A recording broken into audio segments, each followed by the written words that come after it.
अस्सलामुअलैकुम अजीज़ दोस्तों, जेकेज़ उर्दू क्लासेस में एक बार फिर से आपका तहे दिल से खुशामदीद और स्वागत किया जाता है।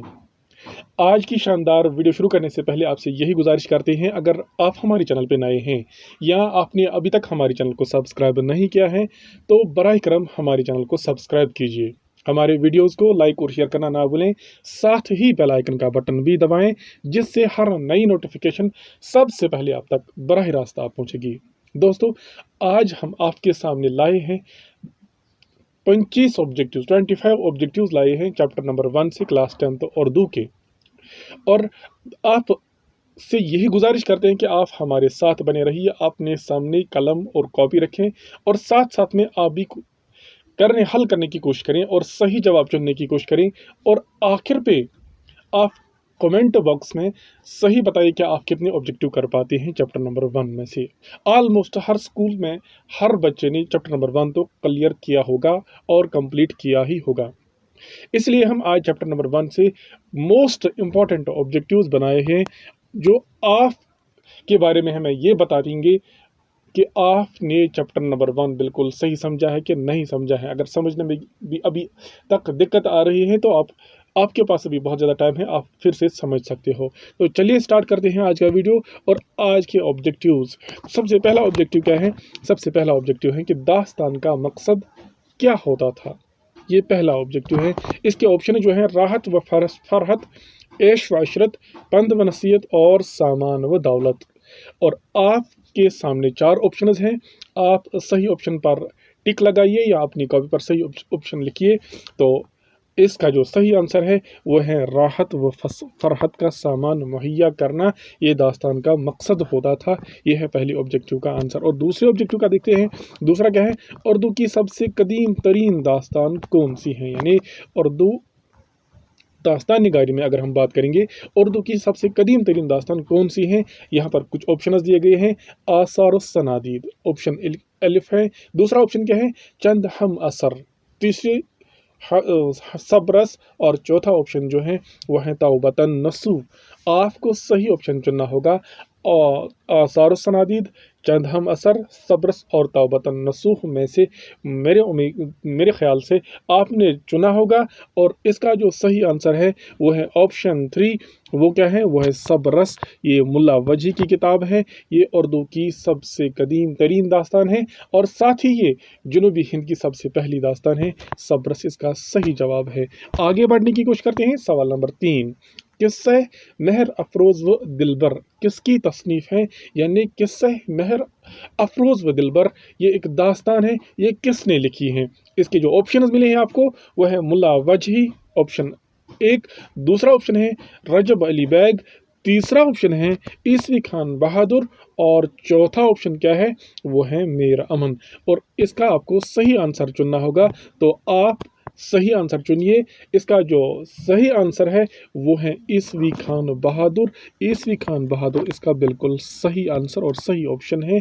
ईसवी खान बहादुर ने किस्सा महर अफरोज़ दिलबर ये शुमाली हिंद की पहली दास्तान है। आगे बढ़ने की कोशिश करते हैं। सवाल नंबर 4 है, मशहूर फारसी किस्सा चार दरवेश किसकी तसनीफ़ है? हम किस्सा चार दरवेश की बात करते हैं, ना कि हम इनके तर्जुमों की बात करते हैं। किस्सा चार दरवेश के बहुत सारे तर्जुमे हुए हैं, लेकिन जो किस्सा चार दरवेश फारसी किस्सा है, इसका लिखने वाला कौन था, इसका मुसन्निफ कौन है? तो आपके यहाँ ऑप्शंस हैं। ऑप्शन 1 मीर अमन, दूसरा अता हुसैन तहसीन और ऑप्शन तीसरा जो है वह है अमीर खसरू। चौथा ऑप्शन जो है वह है शेख सादी। तो इसका जो सही ऑप्शन है आपने इसका सही आंसर चुना होगा। और आपको बताते चलें इसका सही ऑप्शन है ऑप्शन 3, अमीर खसरू ने किस्से चार दरवेश फारसी में लिखी है ये किताब। तो आगे बढ़ते हैं। पांचवा ऑप्शन हम ऑब्जेक्टिव देखते हैं। यह जनूबी हिंद की सबसे पहली दास्तान कौन सी है? आपके सामने ऑप्शंस हैं, रानी केतकी की कहानी, फसाने अजायब, सब रस, किस्सा महर अफरोज़ व दिलबर। आपके पास 4 ऑप्शन हैं, आप चारों ऑप्शनों में सही जवाब चुन सकते हैं और इसका जो सही आंसर है वो है सबरस जुनूबी हिंद की सबसे पहली दास्तान है। ये सबरस जो है ये मुल्ला वजही ने लिखी थी और जुनूबी हिंद की सबसे पहली दास्तान है। साथ ही सबरस उर्दू की सबसे कदीम तरीन दास्तान है। आगे बढ़ते हैं सवाल नंबर 6 पर। बागो बहार किसकी तसनीफ है? बागो बहार जो किताब है ये किताब किसने लिखी है? ऑप्शन है हारी, सर सैयद, मुल्ला वजही और मीर अमन। आपको सही ऑप्शन चुनना होगा। बात चल रही है बागो बहार की, तो आपने सही जवाब चुना होगा। इसका जो सही आंसर है वो है मीर अमन। मीर अमन ने 1802 ईस्वी में फोर्ट विलियम कॉलेज में किस्सा चाहत दरवेश का दूसरा तर्जुमा बागो बहार के नाम से किया था। गो इसका सही जवाब क्या है? वो है मीर अमन। इसका करेक्ट आंसर है, सही ऑप्शन है। आगे बढ़ते हैं। किस्सा चाहत दरवेश का पहला तर्जुमा किसने किया था? किस्सा चाहत दरवेश तर्जुमा का पहला तर्जुमा उर्दू में किसने किया था?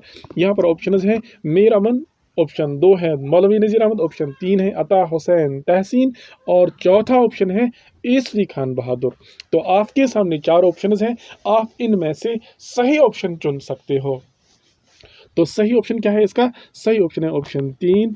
Third option is the right answer. वो क्या है? अता हुसैन तहसीन ने नौ तर्ज मरसिया के नाम से किस्सा चाहत दरवेश का पहला तर्जुमा किया था।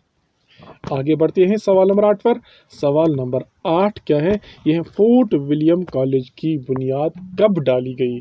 फोर्ट विलियम कॉलेज की बुनियाद कब डाली गई? इसके यहाँ पर ऑप्शन है आपके सामने।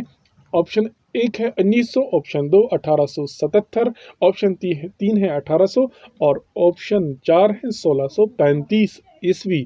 आप चारों ऑप्शनों में से सही ऑप्शन चुन सकते हो। इसका जो सही ऑप्शन है वो है ऑप्शन 3। ये है 1800 ईस्वी में फोर्ट विलियम कॉलेज की बुनियाद डाली गई। आगे बढ़िए। फोर्ट विलियम कॉलेज की बुनियाद किसने डाली? सवाल पैदा हुआ कि फोर्ट विलियम कॉलेज की बुनियाद किसने डाली। यहाँ पर ऑप्शन हैं आपके सामने। जॉन गिलक्रिस्ट ने, John Wellesley, sir Syed Ahmad Khan और शाही जहान। आपके पास 4 ऑप्शन हैं, आपको सही ऑप्शन चुनना होगा। मेरे ख्याल से आपने सही ऑप्शन चुना होगा। ऑप्शन क्या है? John Gilchrist, John Wellesley, sir Syed Ahmad Khan और शाही जहान। इसका सही आंसर जो है वो है जॉन वेलेस्ली, जिसे हम कहते हैं लॉर्ड वेलेस्ली भी। इसे हम लॉर्ड वेलेस्ली कहते हैं। लॉर्ड वेलेस्ली ने फोर्ट विलियम कॉलेज की बुनियाद 1800 ईस्वी में डाली थी। आगे बढ़िए सवाल नंबर 10 पर। फोर्ट विलियम कॉलेज के प्रिंसिपल का क्या नाम था? जो फोर्ट विलियम कॉलेज का प्रिंसिपल था, आम और आसान क्वेश्चन है। उसके आपके ऑप्शंस मिल रहे हैं। John Gilchrist, John Wellesley, sir Syed Ahmad Khan और शाही जहान। आपको सही जवाब चुनना है और इसका जो सही जवाब है वो है option 1। John Gilchrist fort William college के प्रिंसिपल थे। सवाल नंबर 11 देखिए। सवाल नंबर 11 क्या है? उर्दू दास्तान निगारी में किस किताब को शाहकार का दर्जा हासिल है?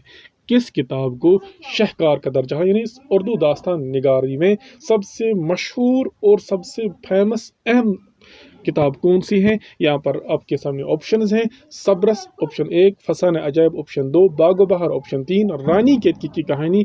ये 4 ऑप्शंस हैं, आपको सही ऑप्शन चुनना होगा और इसका जो सही ऑप्शन आपने भी चुना होगा और इसका सही ऑप्शन है बागो बहार। बागो बहार सबसे मशहूर और मकबूल दास्तान है।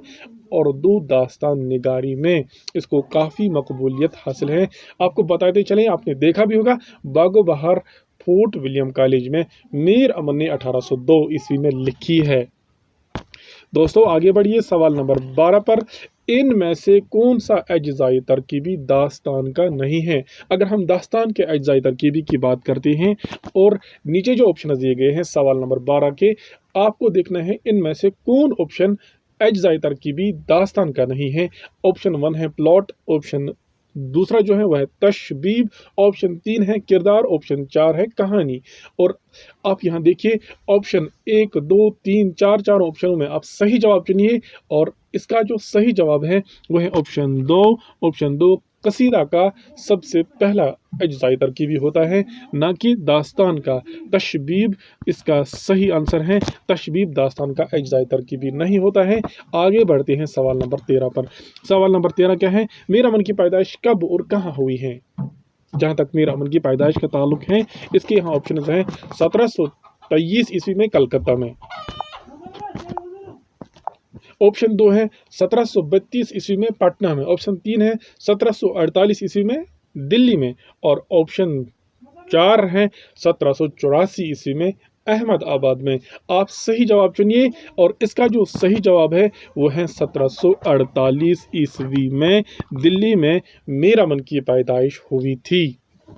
आगे बढ़िए सवाल नंबर 15। सवाल नंबर 14 पर। सवाल नंबर 14 क्या है? कलकत्ता में मीर अमन की मुलाकात किससे हुई? मीर अमन की मुलाकात कलकत्ता में सबसे पहले किससे हुई? बहुत सारे लोगों के साथ मीर अमन की मुलाकात वहाँ हुई, लेकिन सबसे पहले उसकी मुलाकात किससे हुई? ऑप्शन है यहाँ पर जॉन गिलक्रिस्ट से, मोहम्मद दिलावर जंग से, अता हुसैन तहसीन से, अहमद अब्दाली से, अहमद शाह अब्दाली। आप सही जवाब पर टिक लगाइए और इसका सही जवाब जो है वो है मोहम्मद दिलावर जंग से। मीर अमन की सबसे पहली मुलाकात जो हुई वो हुई मोहम्मद दिलावर जंग से कलकत्ता में मीर अमन की। चलिए आगे बढ़ते हैं सवाल नंबर 15 पर। सवाल नंबर 15 क्या है? मीर अमन ने किस्से चार दरवेश का तर्जुमा कब किया? सही जवाब आपको चुनना होगा। आपके पास ऑप्शन है 1801, 1802, 1803, 1804। आप चारों ऑप्शनों में से सही ऑप्शन चुनिए। तो सही ऑप्शन कौन सा है? आपका जो सही ऑप्शन है वो है 1802 ईस्वी। इसका सही आंसर है 1802 ईस्वी में मीर अमन ने किस्सा चार दरवेश का तर्जुमा बागो बहार के नाम से किया था फोर्ट विलियम कॉलेज में।